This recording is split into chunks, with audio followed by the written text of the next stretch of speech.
Shalom, selamat pagi.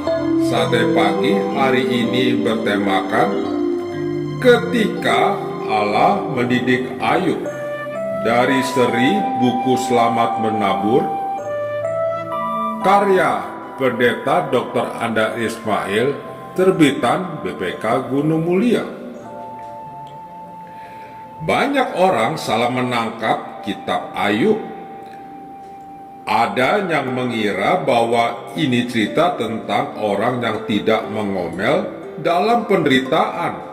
Padahal sebenarnya Ayub mengomel, marah, bahkan menggugat Tuhan.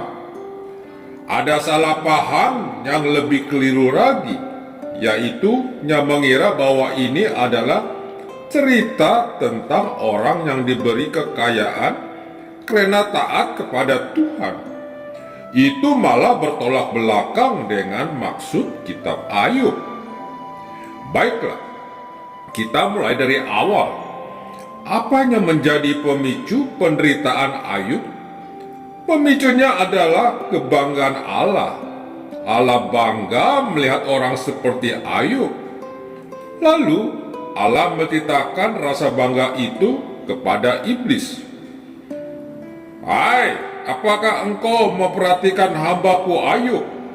Sebab tiada seorang pun di bumi seperti dia, yang demikian saleh dan jujur, yang takut akan Allah dan menjauhi kejahatan. Iblis tersenyum sinis, seakan-akan berkata, tidak heran, maklumlah Ayub menerima banyak kekayaan. Ia saleh supaya kaya. Coba kalau Tuhan tidak memberi apa-apa, pasti dia mundur dari Tuhan. Allah tidak sependapat. Menurut Allah itu bukan motivasi Ayub. Ayub akan tetap saleh meskipun tidak menerima apa-apa dari Allah. Lalu Allah menantang iblis untuk mencobai Ayub. Maka mulailah pencobaan itu. Iblis menjatuhkan sederetan musibah kepada Ayub. Tinggallah Ayub yang menjadi terkejut, bingung, dan sedih. Tiba-tiba semua harta bendanya ludes habis. Semua karyawannya dibunuh perampok. Sumber mata pencariannya bangkrut. Seakan-akan itu semua belum cukup. Tiba-tiba semua anaknya tewas diterjang angin topan. Kemudian Ayub ditimpa penyakit. Ayub terhempas lemas, betul-betul naas. Apa salahku? Mengapa tiba-tiba malapetaka datang bertubi-tubi? Mengapa? Lalu datanglah beberapa orang kawan Ayub. Mereka berdoa, menghibur, dan mengajak bertobat.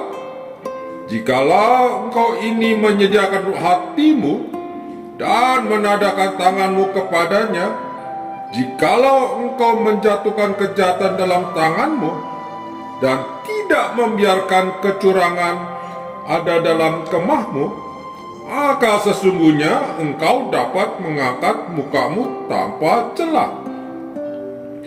Bukankah kejahatanmu besar dan kesalahanmu tidak berkesudahan? Apabila engkau bertobat kepada Yang Maha Kuasa dan merendahkan diri, apabila engkau menjauhkan kecurangan dan dalam kemahmu.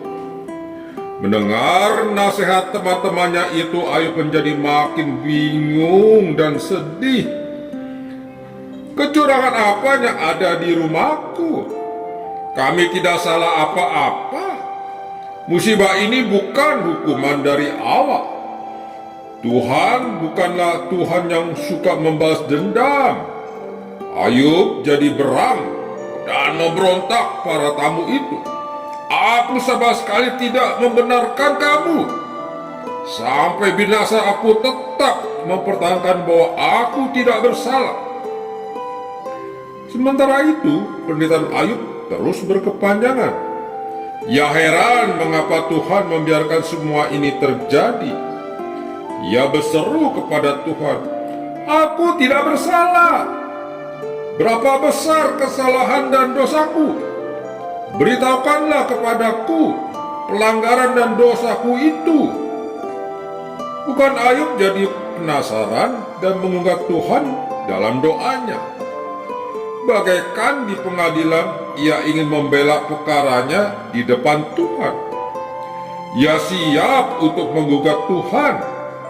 Untuk itu ia butuh wasit atau penengah.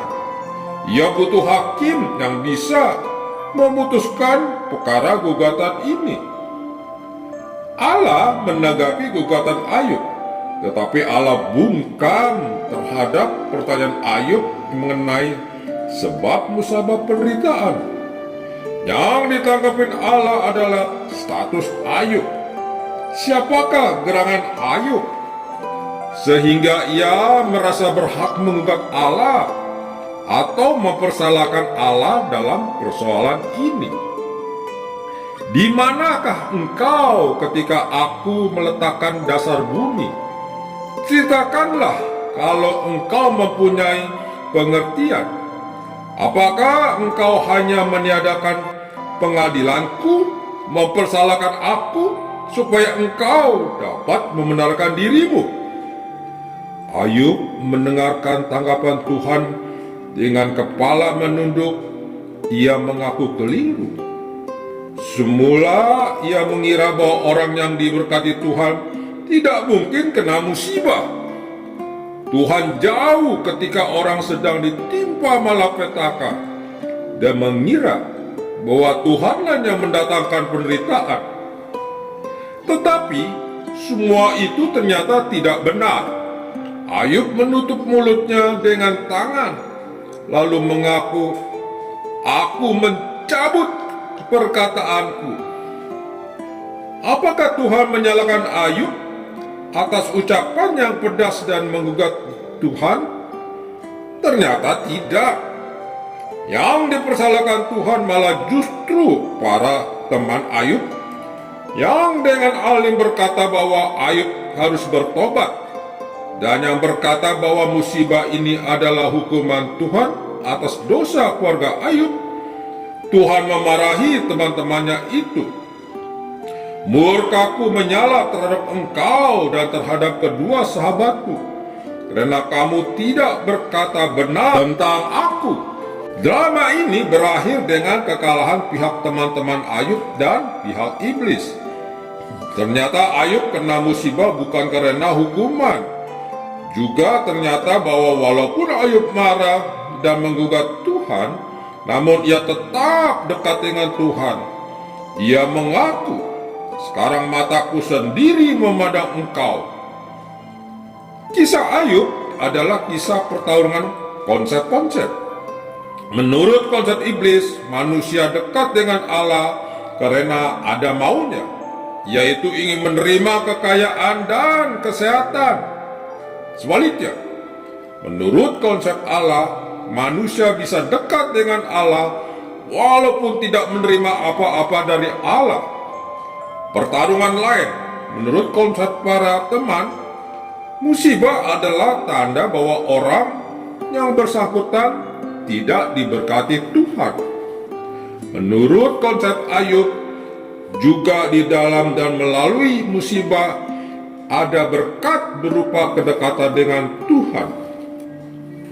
Apakah Ayub mengetahui bahwa ia sedang dicobai? Tentu saja tidak.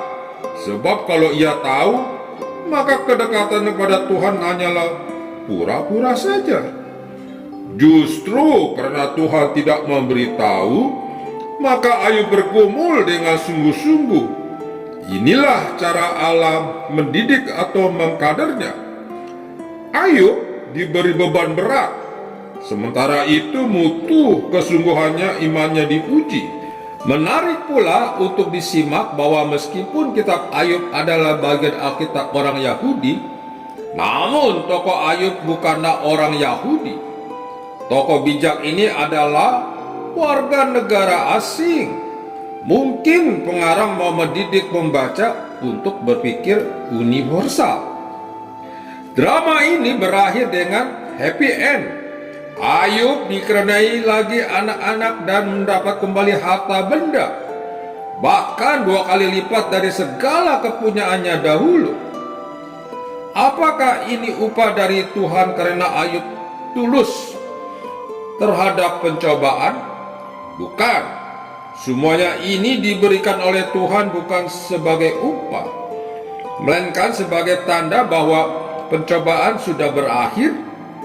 Ini bukan upah, sebab justru kitab Ayub dikarang untuk mengajarkan konsep yang lurus tentang Allah.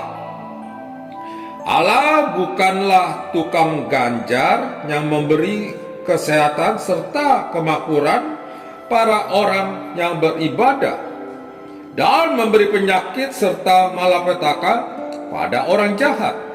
Kalau kita menganggap Tuhan sebagai tukang ganjar, maka motivasi ibadah kita adalah ada udang di balik batu, yaitu minta ini dan minta itu. Padahal sepatutnya kita beribadah walaupun Tuhan tidak memberi apa yang kita inginkan.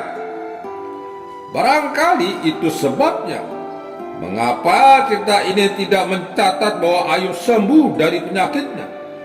Barangkali penyakit itu tetap ada. Allah bukan Allah yang suka mengganjar. Allah adalah Allah yang bermurah hati pada tiap orang, orang baik maupun orang jahat.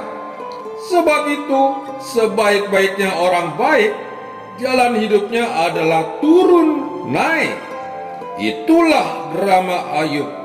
Itulah drama hidup. Amin. Mari kita berdoa.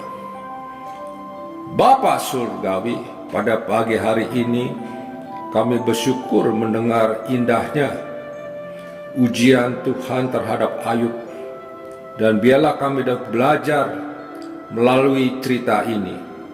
Amin. Shalom, saya Lail Wijaya, murid dari Blessing Community.